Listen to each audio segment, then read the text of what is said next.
آدمی پیسے سے زیادہ عزت کا طلبگار ہوتا ہے. عزت نفس ہر ایک کو محبوب. ایک آپ کو اپنے گھر کا واقعہ سنا. جب یہ ٹریکٹر کا دور نہیں تھا، 59 میں ہمارے والد صاحب سب سے پہلے ٹریکٹر لے کر آئے تھے اس پورے ہمارے علاقے میں. اس سے پہلے بیل ہوتے تھے. عزت نفس پہ یاد آتا کہ عزت نفس مال سے بھی زیادہ محبوب ہوتی. ایک ہمارے بیل نے چارہ کھانا چھوڑ دیا، ٹھیک ٹھاک بیل. تو ہمارے والد صاحب نے ڈاکٹر بلوایا، اس نے وہ ٹیکا ویکا لگایا، لیکن اس نے پھر بھی نہیں کھایا.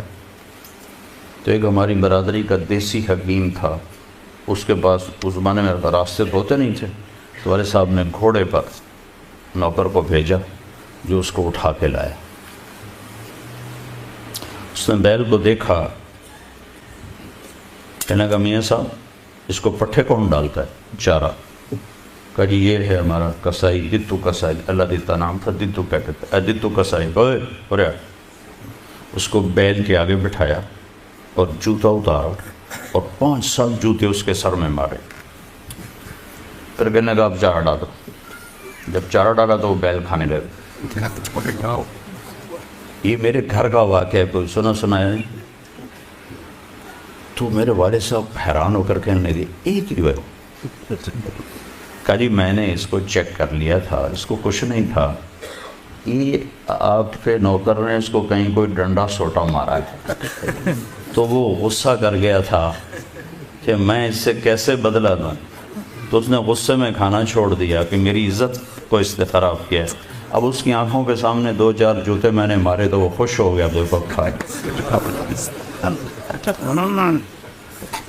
عزت کی طلب کوئی ناجائز نہیں ہے، یہ انسانی ضرورت. مال کی طلب ناجائز نہیں ہے، انسانی ضرورت. ہاں اس کے حدود ہیں، اس کے اندر تو ضرورت ہے، اس کے باہر پھر کوئی کہیں تکبر بن جاتا ہے، کہیں ظلم بن جاتا ہے، کہیں زیادتی ہے. حدود کے اندر. ایک حدیث سنا دیتا ہوں، اس مسلمان کو عزت دینا کتنا ضروری ہے. میرے نبی نے فرمایا 1 روپیہ سود کھانا 36 دفعہ زنا کرنے کے برابر. 1 روپیہ یعنی 1 پاؤنڈ سود کھانا 36 دفعہ زنا کرنے کے برابر تھا. اس کے بعد آپ نے فرمایا اور تمہیں بتاؤں سب سے بڑا سود کیا ہے؟ جب 1 پاؤنڈ کا سود 36 دفعہ زنا کے برابر ہے تو آپ نے فرمایا اب تمہیں بتاؤں سب سے بڑا سود کیا ہے؟ الاستطالۃ فی عرض المسلم، مسلمان کو بعزت کرنا سب سے بڑا سود.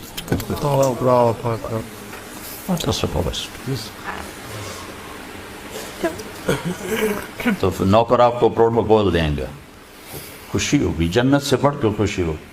تو نوکر چلے جائیں گے، پھر اللہ کا اشارہ ہوگا، ٹک ٹک ٹک ٹک ٹک ٹک ٹک دروازے کھلیں گے تو اب فرشتے آئیں گے.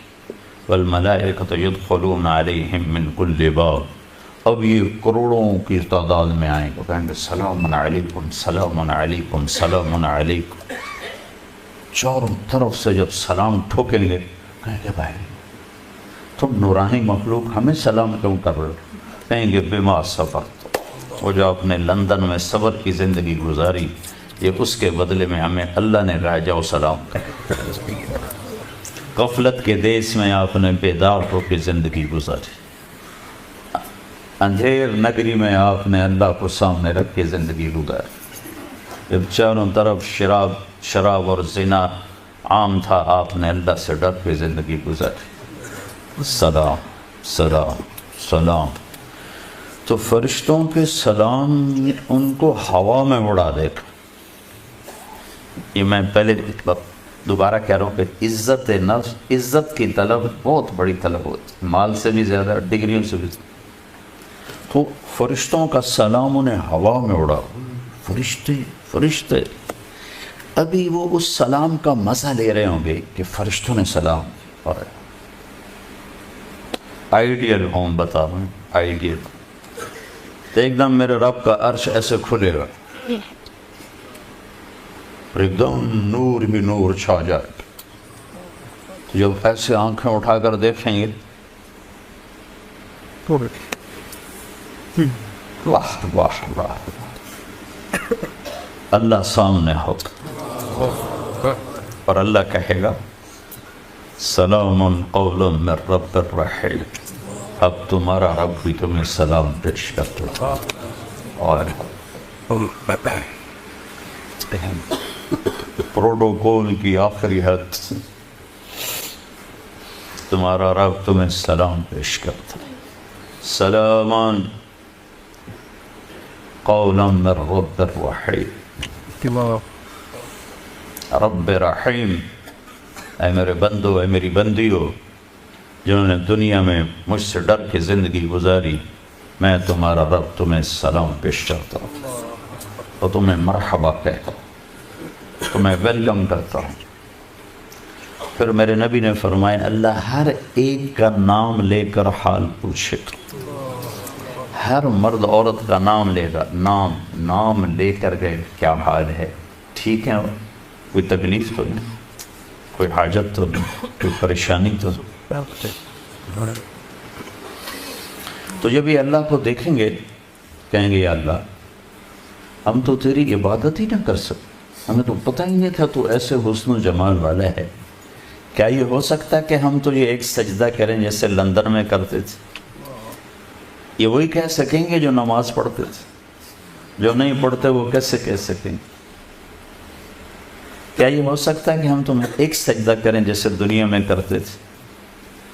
تو اللہ تعالیٰ فرمائیں گے میرے بندو اب پوزیشن بدل چکی ہو، حیثیت بدل چکی، حیثیت، پوزیشن۔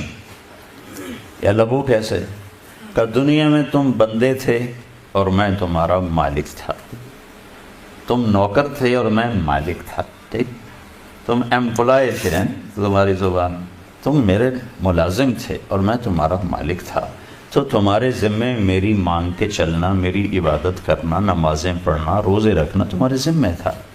اب جنت میں آ کے حیثیت بدل گئی ہے، اب تم مہمان ہو اور میں تمہارا میزبان ہوں۔ کیا ہوسٹ کہتے ہیں میزبان کو؟ تو اب تم میرے لیے مہمان ہو، میں تمہارا ہوسٹ ہوں، اور مہمان کو تکلیف نہیں دی جاتی، مہمان کو بٹھا کے کھلایا جاتا ہے، جاؤ کلو واشربو، کھاؤ پیو، ہنیئا، ہنیئا کا کیا مطلب ہے؟ کھاؤ، ہر لقمے کی لذت پہلے سے زیادہ پاؤ، کھاؤ، کھانے کے بعد پاخانہ کوئی نہیں، پیو، ہر گھونٹ کی لذت پہلے سے زیادہ پاؤ، پیو، پینے کے بعد پیشاب کوئی نہیں، بیماری کوئی نہیں۔ تو پینے پلانے کی بھی 3 محفلیں قرآن نے بتائیں کہ یہاں شراب نہ پیو، آپ کے یہاں عام ہے، اس لیے ہر دفعہ میں بتاتا ہوں کہ اللہ کرے آگے والی سوچ دل دماغ پہ چھائی رہے کہ یہاں میرا رب ہر اس چیز سے روکتا ہے جو انسانی وقار کو ختم کرنے والی اور انسانیت پہ داغ۔ تو یہاں کہتا شراب نہ پیو، آگے کیا ہوگا کہ وہاں تمہیں 3 مجلسیں دیکھنے کو ملیں گی، 3۔ ایک کون سی ہے؟ ان الابرار یشربون من کاس کان مزاجها کافورا، وہاں دیکھو گے نیک بندے بندیاں خود اپنے ہاتھوں سے ڈال کے پی رہے ہوں گے۔ یہ جنت کا سب سے چھوٹا درجہ ہے، کیسے ڈالیں گے پیئیں گے، ڈالیں گے پیئیں گے۔ ایک درجہ اس سے اوپر ہے VIP، وہاں کیا ہے؟ وَيُسْقَوْنَ فِيهَا كَأْسًا كَانَ مِزَاجُهَا زَنْجَبِيلًا، وہاں ان کو خدام پلا رہے ہوں، سرونٹس، نوکر، فرشتے نوکر ڈال کے پیش کریں اور سامنے حاضر کریں، یہ لیج۔ ایک VVIPs ہوگا، سب سے اوپر کا درجہ، وہاں کیا ہوگا؟ وہاں ہوگا وَسَقَاهُمْ رَبُّهُمْ شَرَابًا طَهُورًا، وہاں اللہ خود پلا رہا، اللہ خود پلا